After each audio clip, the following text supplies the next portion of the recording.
వెళ్ళేటప్పుడు సంతోషమే, వచ్చేటప్పుడు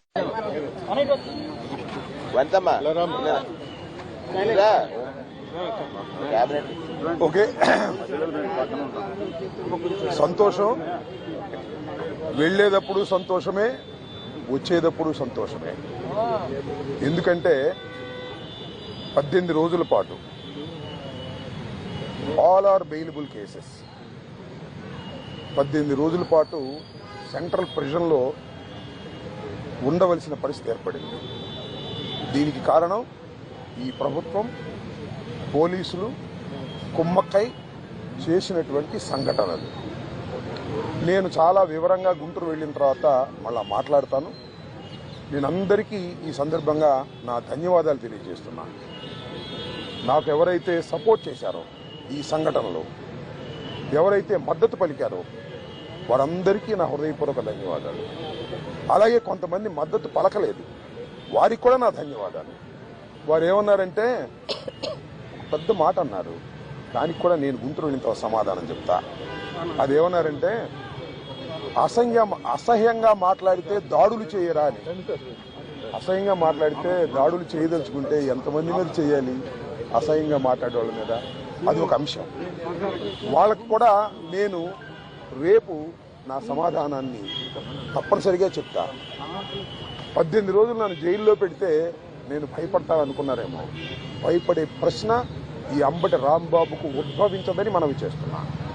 ఎందుకంటే ఈ చంద్రబాబు నాయుడు గారి ప్రభుత్వం వచ్చినప్పుడే జైల్లో ఉండటానికి సిద్ధపడ్డానని కూడా ఈ సందర్భంగా మనవి చేస్తున్నా. నన్ను హింసించాలని, నన్ను జైల్లో పెట్టాలని చంద్రబాబు, లోకేష్ ఎప్పటి నుంచో ప్రయత్నం చేస్తున్నారు. ఎక్కడో దొరికాను, లోపల పెట్టారు. చూద్దాం, టైం విల్ కమ్ అగైన్. పరిస్థితులు మళ్ళా మారతాయి. ఈ పాపానికి వారు పరిష్కారం చేయక తప్పదని కూడా ఈ సందర్భంగా నేను మనవి చేస్తున్నాను. రాజమండ్రి సెంట్రల్ ప్రిజన్ నాకు పట్టుదలను పెంచే ఒక శిక్షణా కేంద్రం అని కూడా ఈ సందర్భంగా నేను మనవి చేస్తున్నాను. మరింత పట్టుదలగా, మరింత కసిగా ఎన్ని కేసులు పెట్టినా, ఎన్ని రోజులు జైల్లో ఉన్నా ఒక్క అడుగు కూడా వెనక్కు వెయ్యను.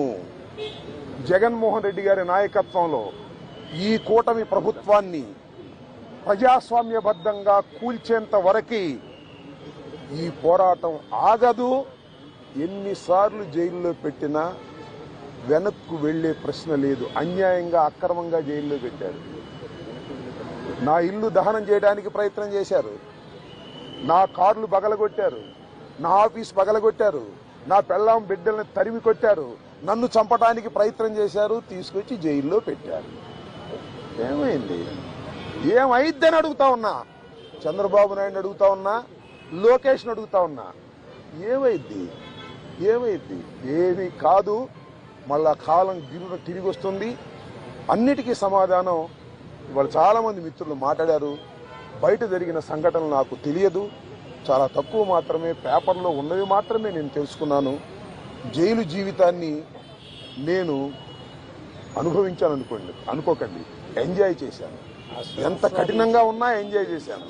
ఎందుకంటే ఒక రాజకీయ స్ఫూర్తితో రాజకీయాల్లోకి వచ్చినటువంటి వ్యక్తిని నేను, పట్టుదలగా ముందుకు సాగే వ్యక్తిని జైల్లో పెడితే భయపడిపోయే వ్యక్తిని అంతకంటే కాదు, మరింత ధైర్యంగా పోరాట పటిమతో ముందుకు వెళ్లేటటువంటి వ్యక్తిని కూడా మనవి చేస్తున్నా. ఎప్పుడు ఎక్కడా తప్పు చేయలేదు. పొరపాటు మాట్లాడితే వెంటనే పశ్చాత్తాపడ్డా. పశ్చాత్తాపానికి మించిన ప్రాయచిత్తం లేదంటారే, మరి ఏమిటి? ఎంతమంది పశ్చాత్తాపడ్డారు? నేను తప్ప ఎవరైనా పశ్చాత్తాపడ్డారా అని అడుగుతా ఉన్నా. సరే, ఏది ఏమైనా టైం విల్ డిసైడ్. ఒకటి మాత్రం నేను చెప్పదలుచుకున్నాను, నాకు ఈ సందర్భంగా సపోర్ట్ చేసినటువంటి వారందరికీ కూడా పేరు పేరున నా హృదయపూర్వక నమస్కారాలు, ధన్యవాదాలు. నా పార్టీ కానివారు కూడా నన్ను సపోర్ట్ చేశారు. దాడులు చేయటం తప్పన్నారు, దాడులు అన్యాయం అన్నారు. ఒకవేళ తప్పు మాట్లాడితే కేసు పెట్టి లోపల పెట్టాలి కదా, ఇంటి మీద దాడి ఏంటి అన్నారు. దాడి చేసిన వాళ్ళకు బెయిల్ వచ్చింది. దాడి చేయించుకున్న నాకు 18 రోజుల తర్వాత బెయిల్ వచ్చింది. ఏం చేయగలిగారు? ఏం చేస్తారు? దేనికైనా సిద్ధపడి రాజకీయాల్లో జగన్మోహన్ రెడ్డి వెంట నడుస్తున్నటువంటి వ్యక్తులం. ఆ రోజు రాజశేఖర రెడ్డి వెంట నడిచాం, ఇవాళ జగన్మోహన్ రెడ్డి గారి వెంట నడుస్తాం, తుదకంటూ నడుస్తాం. బొందిలో ప్రాణం ఉన్నంత వరకు జగన్ వెంట నడుస్తాం.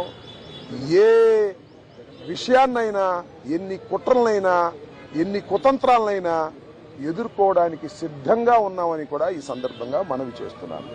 అందరికీ నా హృదయపూర్వకమైన ధన్యవాదాలు ఈ సందర్భంగా తెలియజేసుకుంటున్నాను. మళ్ళా రేపు వివరంగా గుంటూరులో ప్రతి విషయం గురించి కూడా నేను మాట్లాడతాను. ఇంకేమైనా అడిగితే అడగండి.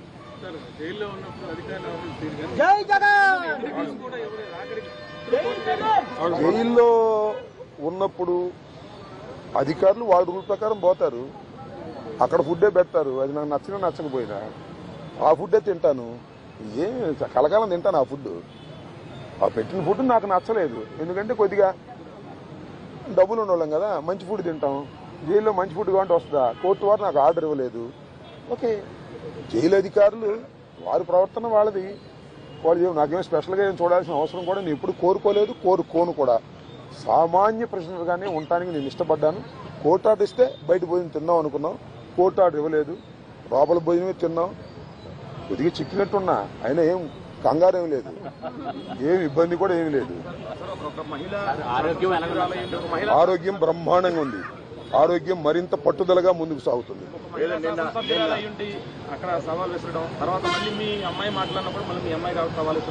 సరే, ఇప్పుడు వాళ్ళ గురించి వాళ్ళని ఉపయోగం ఉంది. చంద్రబాబు మానిటర్ చేశాడు, లోకేష్ మానిటర్ చేశాడు దాడిని. కరెక్ట్ గా చెప్తున్నా నేను, చంద్రబాబు లోకేష్ మానిటర్ చేశారు దాడిని. 7 గంటల సేపు నా ఇంటి దగ్గర దాడి జరిగింది. 7 hours పోలీసులు ఉన్నారు అక్కడ. ఇంతకన్నా ప్రజాస్వామ్యంలో ఏం కావాలి చెప్పండి, నాకు అర్థం కాల. 5 గంటలకు వచ్చి 12 గంటలకు వెళ్ళారు. తెలుగుదేశం కార్యకర్తలనండి, దుండగులనండి, దుర్మార్గులనండి, గంజాయి బ్యాచ్ అనండి, పోలీసులందరూ అక్కడే ఉన్నారు. వాళ్ళ సమక్షంలోనే దాడి జరిగింది, వాళ్ళ రక్షణలోనే దాడి జరిగింది. మీ అందరికీ తెలుసు, నేను ప్రత్యేకంగా చెప్పాల్సిన అవసరం లేదు. బట్ నేను 11వ తారీఖున రాత్రి 10:20 నేను అరెస్ట్ అయిన దగ్గర నుంచి ఇప్పుడు వరకు ఏం జరిగిందో బయట ప్రపంచంలో నాకు లిటిల్ నాలెడ్జ్ ఉంది. అంటే పేపర్ నాలెడ్జే తప్ప నాకు ఎవరు ఏమీ నాలెడ్జ్ ఇవ్వలేదు. కాబట్టి ఈ నాలెడ్జ్ అంతా తెలుసుకుని రేపు చాలా వివరంగా, చాలా సుదీర్ఘంగా నేను నా ఆవేదననండి, నా కోపం అనండి, నా బాధ అనండి, నా ఆర్గ్యుమెంట్ అనండి ప్రజల ముందు పెడతాను. ఎందుకంటే ప్రజల ముందు ఎందుకు పెట్టాలంటే ప్రజలకు అర్థం కావాలి, నేనేమిటో తెలుసు. అయినా ఇప్పుడు జరిగినటువంటి సంఘటనలో చాలా పత్రికలు రాసినాయి కదా నా మీద, వాటన్నిటికీ ప్రజలకు చెప్పుకోవలసినటువంటి బాధ్యత నాకు ఉంది. కాబట్టి రేపు చాలా క్షుణ్ణంగా చెప్తాను. చెప్పండి. ప్లాన్స్ ఇప్పుడు నా జోగి రమేష్, అమ్మటి రాంబాబు అని కదా, వాళ్ళ విధానమే వైలెన్స్ లోకి వెళ్లి భయపెట్టాలని ప్రయత్నం చేస్తున్నారు. జైల్లో పెడితే భయపడతాం అనుకుంటున్నారు, ఇళ్ల మీద దాడి జరిగితే భయపడతాం అనుకుంటున్నారు. భయపడ్డారు, నా పిల్లలు భయపడ్డారు, వాస్తవమే కాదని అంటలా. ఇంట్లోకి వచ్చి నా పిల్లలు, నా మనవలు ఉన్నప్పుడు దాడి చేస్తే భయపడతారు ఎవరైనా. పోలీసులు ఏం చెప్పారు తెలుసా, మీకు ఆశ్చర్యపోతారు. సార్ మీరు పారిపోండి సార్, పారిపోండి సార్ అని చెప్పారు. రక్షించాల్సిన పోలీసులు, ఆ గంగా వెంకటేశ్వరులు ఆయన, తెలుగుదేశం ఆయన, పారిపోండి సార్ అంటాడు. మీరు గోడ దిగి వెళ్తారా అని చెబుతున్నాడు నన్ను. గోడ దిగి వెళ్ళకంటే సావటం బెటరాయా అని చెప్పా. అది నువ్వే కదా దాడి చేస్తుందని చెప్పా. ఏంది ఇదంతా?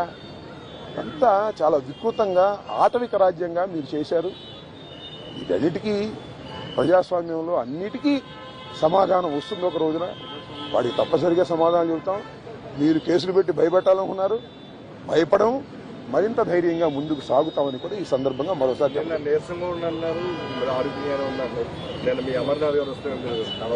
ఆయనకి అట్లా కనపడ్డానేమో. నేను నీరసంగా ఎప్పుడూ లేను, లోపల ఏది ఇబ్బంది పడలేదు. కాబట్టి బాత్రూమ్ దగ్గర జారి కొద్దిగా పడ్డాను, నా అంతా నేను ఎవరి తప్పు లేదు. ఆ బాత్రూమ్లు అన్నీ ఉంటాయి కదా, మనం బాత్రూమ్ కూడా అంతా అలా ఉన్నాయి కదా. అలా ఉన్నాయంటే జైల్లో ఎలా ఉంటాయి అలాగే ఉన్నాయి. దాని గురించి పెద్ద ఏమైనా షవర్ ఉందా? లేదు కదా. So I don't care all these things. మీరు పోలీసు లోపల వాళ్ళు కూడా మంచి మీ ధైర్యానికి అవి బాగా ఎంజాయ్ చేశారని ఐ డోంట్ నో దట్. ఇప్పుడు నేనైతే ఒకటి, ధైర్యాన్ని వీడలేదు, వీడను, ప్రాణాలకి తెగించే ఉన్నాము. ఎందుకంటే పోలీసులను అడ్డం పెట్టుకుని మనుషులను చంపే అలవాటు చంద్రబాబుకి, లోకేష్కి ఉంది కాబట్టి వీఆర్ రెడీ ఫర్ దాట్. దాని గురించి ఏం కంగారు పడాల్సిన అవసరం లేదు, భయపడాల్సిన అవసరం లేదు. జైల్లో పెడితే భయపడిపోతాం అనుకునే పిచ్చి వాళ్ళు జైల్లో పెడితే మరింత ధైర్యంగా పోరాడతాం అనే విషయాన్ని తెలుసుకోవాలి అనేది నా భావన.